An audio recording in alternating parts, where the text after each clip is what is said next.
Hello. I noticed a lot of you guys were watching the reconnaissance video, and that seems to be the one I got the most engagement on. And I have noticed a general rise in interest with reconnaissance work. So I thought I would make another video here about the realities of doing military type reconnaissance in the modern battlefield. Now, first of all, let me explain some things. I was not formally a scout, SF, LRP, anything like that. I was a fister.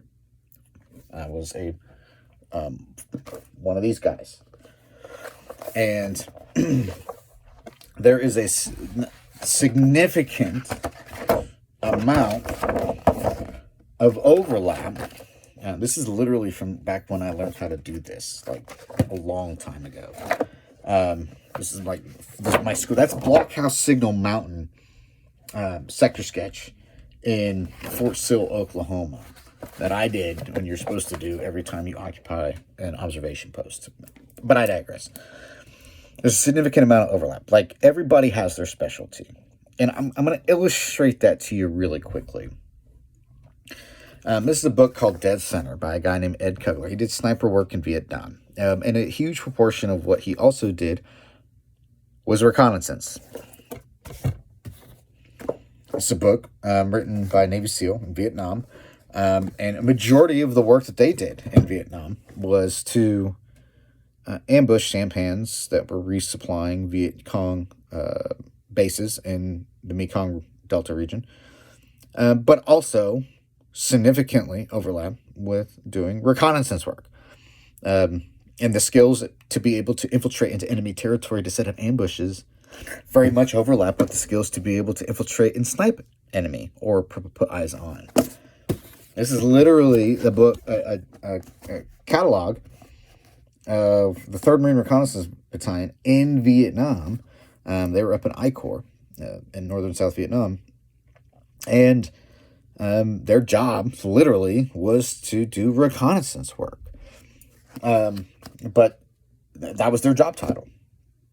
Whereas these guys were, they had a significant amount of overlap of guys that went in between the LRP units, Long Range Reconnaissance Patrol units, and Charlie Rangers. Charlie Rangers was specifically to go and out VC the VC, out Viet Cong the Viet Cong, or NVA.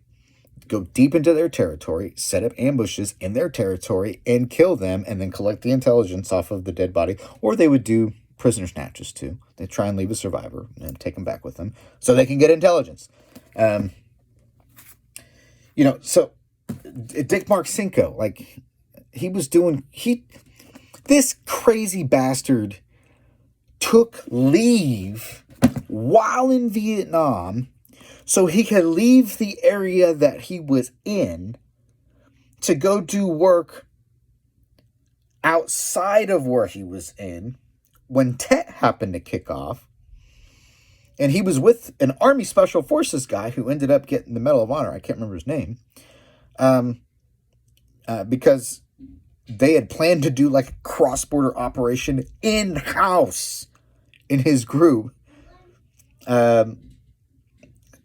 Crazy stuff. But anyways, now, nobody would say that any of those people that participated in those types of operations would be disqualified from talking about what it means and what it takes and the skills that are necessary in order to be able to do reconnaissance work on a battlefield. And that's what I'm saying. All of them have their own specialties. I have my own specialty. I utilize a significant amount of skills that they developed in my own work, both in training and overseas. In fact, these are all, like, I read all of these before I even joined the Army. Okay? And did they help? Yes, they did. They did. I don't think there was a way, for me specifically, being born when I was born and having gone to Iraq as early as I went, literally in the invasion and after, based off of the training that I had and the knowledge that I brought to the table that a typical 19 or 20-year-old would have, I just don't think that they could. I'm definitely would put myself in the top 1% as far as preparation is concerned. My skills probably could have been better because there's definitely a skill gap when you're that young compared to where I am now. My skills are way better than they were back then. But for a 19 or 20-year-old, my knowledge was there. I had a lot more knowledge than my peers. And anybody that knew me back then could tell you that. I was reading constantly. And so I think for me, my learning curve was a lot less steep in that environment. But we need to talk about that environment first before we get into the realities of today. Okay. So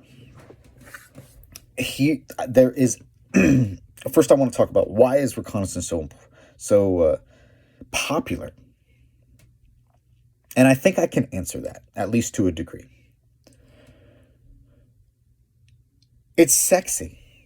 Look, who doesn't want to be standing in front of a camera, all cammied up, wearing gear, with a rifle across your chest, with your butt? Like, it's sexy. It definitely looks cool. I know I liked it. Like, when I was all geared up, cammied out, like, with my buddies, fuck yeah. It makes you feel powerful. Being able to be sneaky and to be able to see and not be seen, that's powerful. Like, that's powerful. Especially when you're young. So, and I think that, like, that allure, there's a reason why we like movies. Like, for me growing up, like Rambo, like the single guy going back into the jungle and, being able to be a one-man army. Or Commando, same thing, essentially. But it makes us feel good about ourselves to think that I could do it. Now, everybody in these books did a version of that. And they were able to capture significant actions. And, if they wrote about what they did 95% of the time, you'd have volumes of them just going through the motions of being miserable. Because that's about what 95% of reconnaissance work is. It's bone-crushing weight, massive amounts of boredom, looking at the same place, or moving to a new place in terrible conditions, with bone-crushing weight, with a sleep deficit, probably got some type of sickness or funk, fighting the bugs, fighting the temperature, fighting the environment. And they are like you were literally fighting dehydration, there's nothing easy about it. And the thing that these books, like, they mention these things, but there's no way I could have known what the implications of that work are without doing it. Like, I can read about skills. I can read about significant actions and audacious maneuvers where, there's this numerous audacious, like one in Charlie Rangers, and this guy was also in Charlie Rangers. I lost the cover on it, but Blood on the Risers is like one of the first books I read as a kid. Dealing with the military.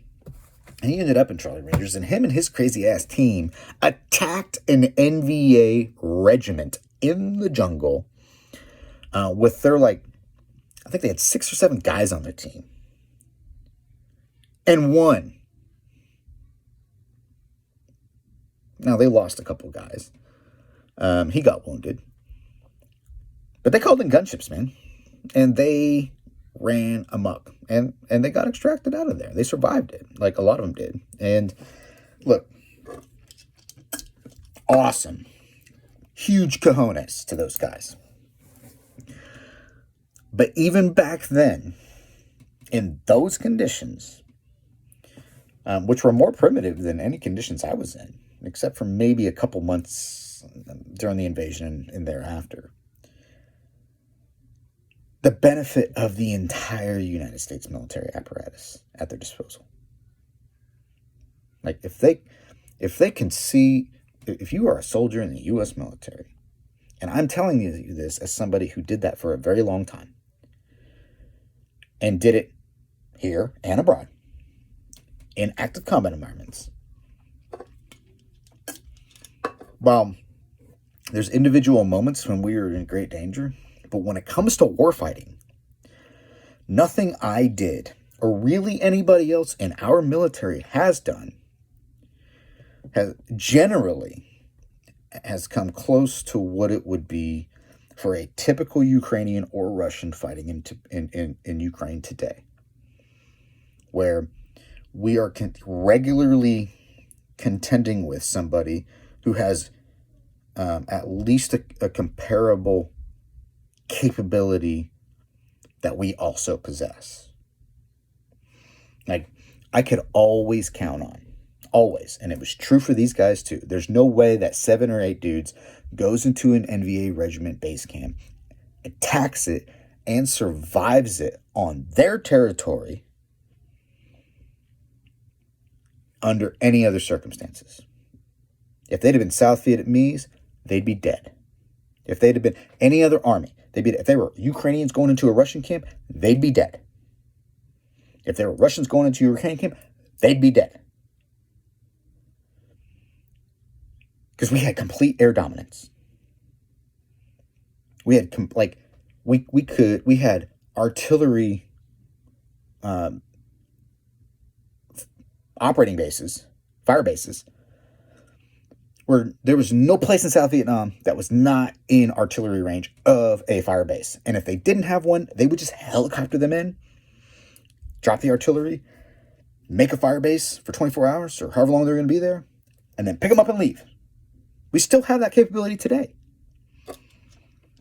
So if we were going to move guys, or we were going to infiltrate a team somewhere into bad guy territory, and they were not within the artillery fan of fire, well, you would just pre-position an artillery position in that area that could cover it up to 20 miles.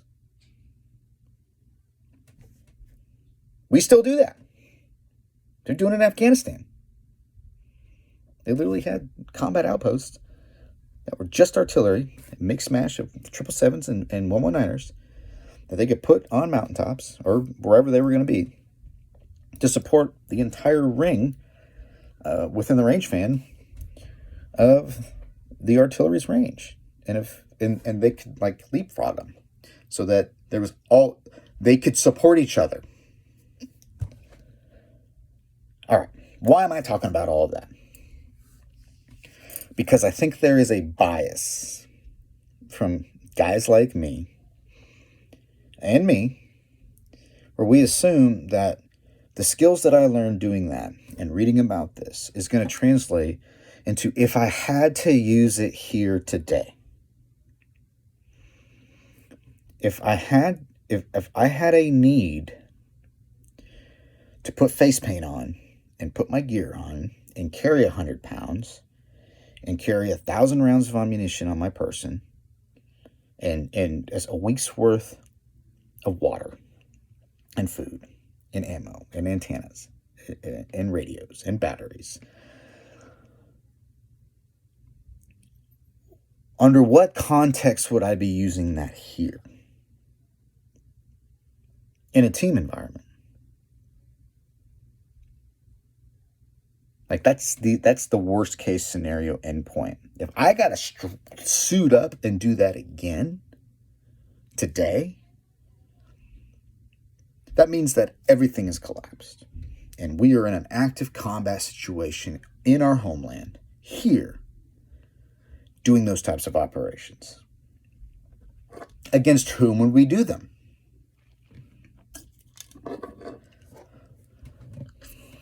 And this is where I wanted to, this is where I'm going to talk about the modern problems with reconnaissance work.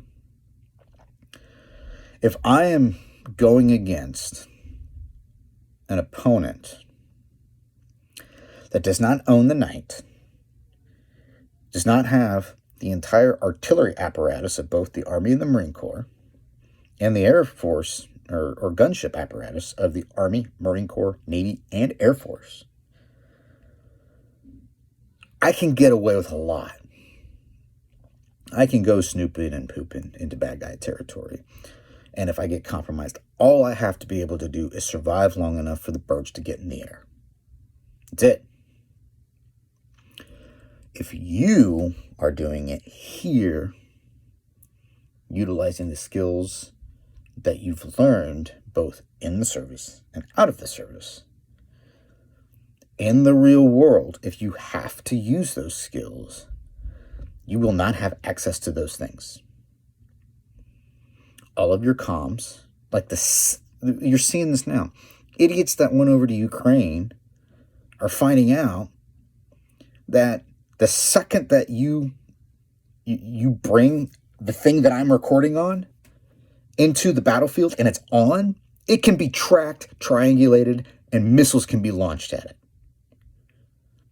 They've been doing that. Like, this guy writes about it when he was an American volunteer that went to Chechnya and fought against the Russians back then.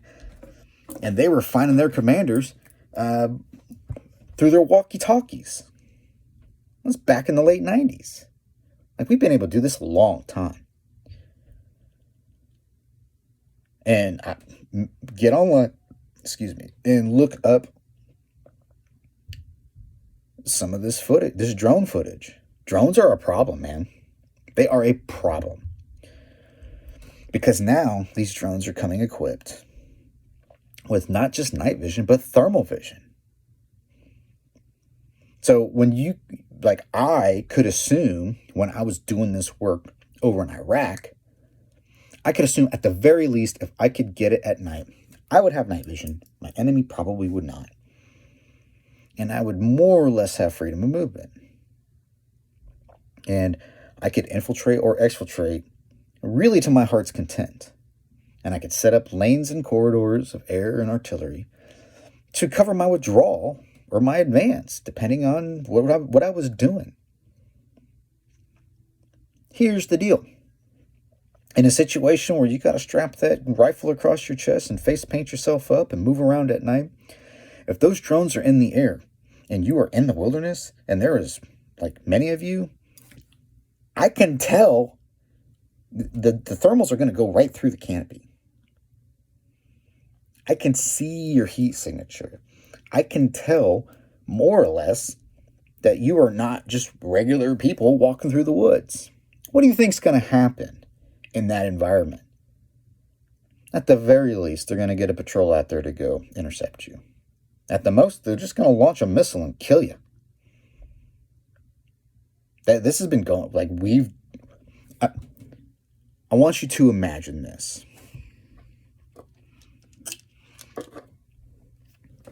I'm sure anybody that has served in Iraq or Afghanistan has watched an IR video, infrared, thermal, or night vision video, of gunships lighting up enemy insurgents. And we cheered it on. We literally have screens in our tactical operation centers that are live feeds of these things. We call it predator porn for a reason. And us young 19, 20, 21, 25-year-olds are cheering on. Yeah, mess them up. Serves you right. This, that, and the other.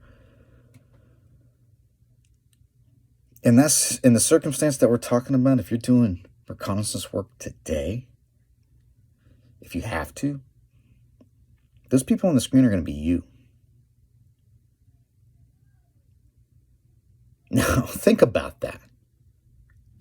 Some 19, 20, or 21-year-old is going to be looking at a screen, cheering on them releasing payload, from an AC-130, Predator, like what you name it. A drone called, like, literally directing fire, making my job superfluous. Everything that I had to learn in this and all the other manuals that came with calling in fires can be done by a drone now, more or less. And if they lose the drone, so what? They lose the drone. They don't have to do it. If a team gets compromised and they don't have to, like, do a heavy lift capability to come get them out.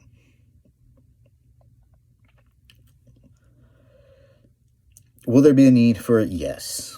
But you need to understand the realities of the situation that you're in. I have no illusions about what my life expectancy is going to be if I ever got to suit it up again. No illusions.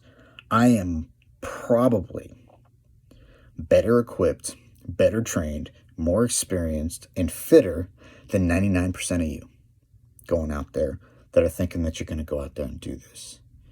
And my life expectancy, like the life expectancy of these guys doing this, was still like, they had a 50% attrition rate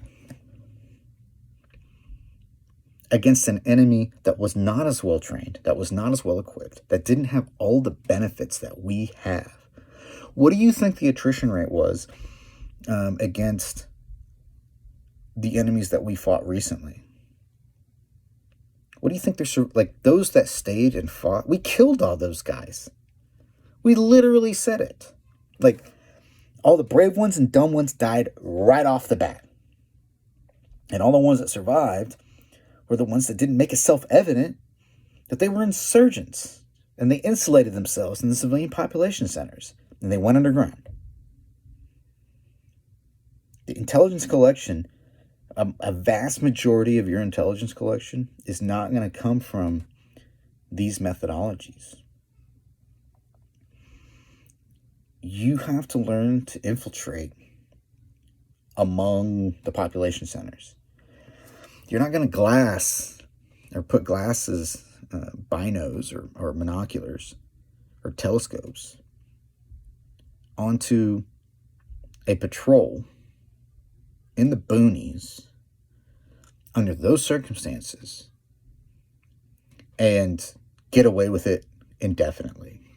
Sooner or later, you will be compromised, and you will have none of the resources that were available to me or any of these men 50 years ago to extract yourself from that situation. Just know that. Something to think about.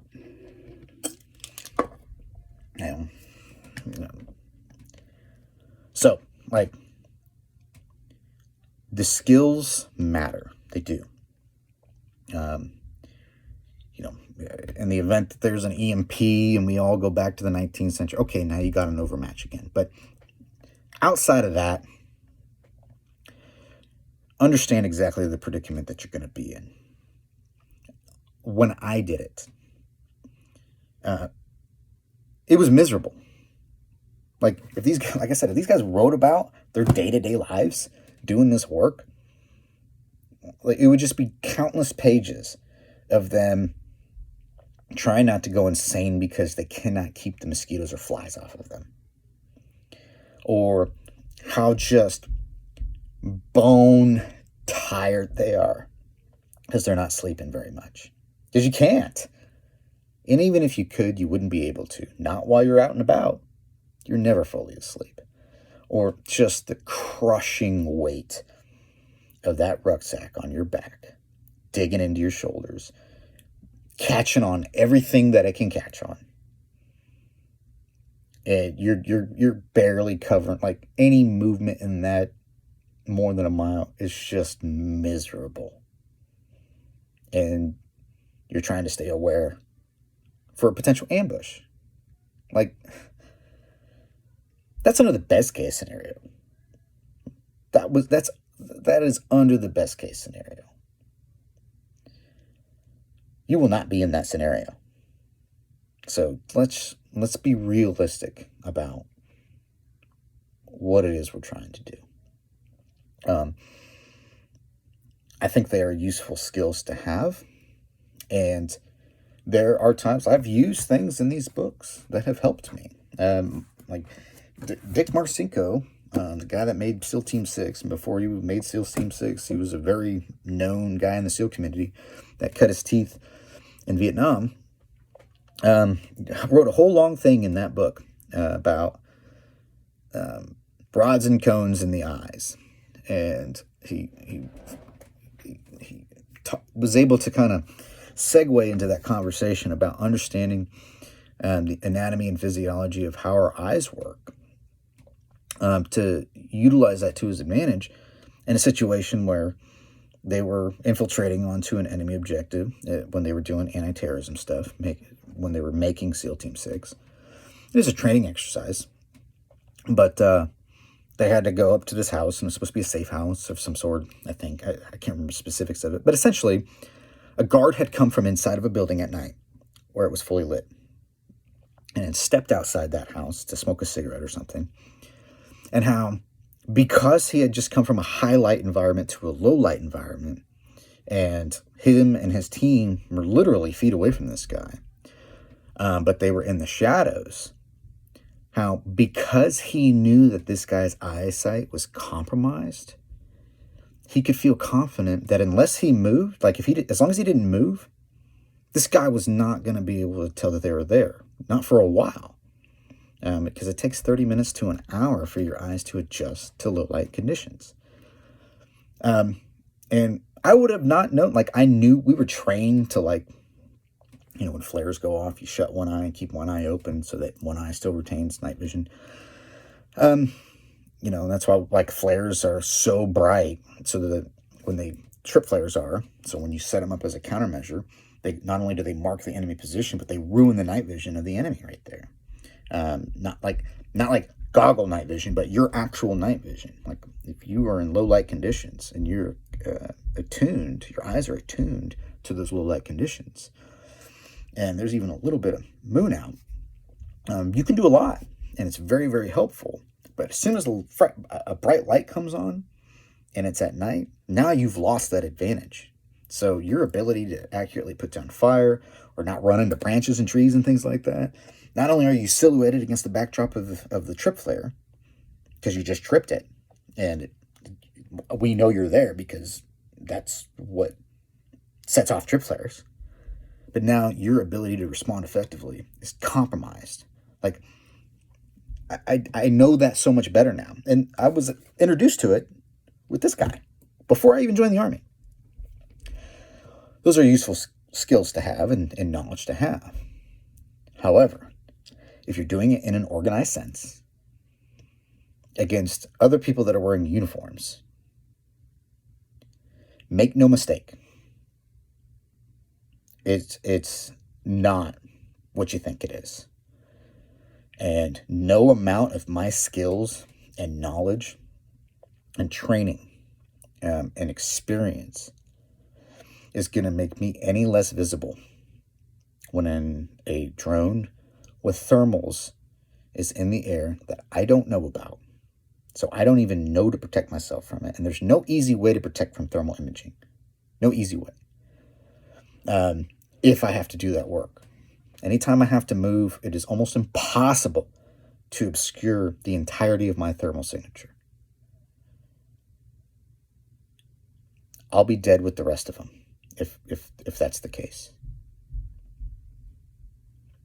Me, like, I'm not patting myself on the back. I'm not the best, but I'm better than most of the people that are trying to learn how to do this. So let's reel in our expectations of what this actually is. Before we can even have a conversation about the how-tos on reconnaissance, let's understand exactly what it is that we're training for. Why are you training the reconnaissance skills? Is it just useful knowledge to have? Maybe you want to improve your ability to hunt. Maybe you want to improve your ability to build a skill set that you can put on a resume because you want to go do contract work or something like that. Okay, that's totally fine. But if you're doing it in order to prepare for a shit hit the fan situation, and you're going to get with your other boog boys or whatever it is, and you're going to go out there and you're going to raise Cain, In the chaos, you might get away with it for a while against low-level types or other gang, whatever it is that's the agent of chaos in that situation. Yeah, you might get away with it. However, sooner or later, they're going to catch on. The brave ones and the dumb ones get killed right off the bat. And if you don't go underground by then, while they're being killed, you are going to be killed too. That's killer captured. That's what's going to happen. So, feel free to comment. Please like. If you have any commentary, put it in the comments. Ask questions. I'll answer them, or I will address them in later videos. With that being said, video's already 30 minutes long, so I'll call it a day for now. But stay frosty. Keep training, but make sure that you're training with the intent to be effective, not dead. Take care.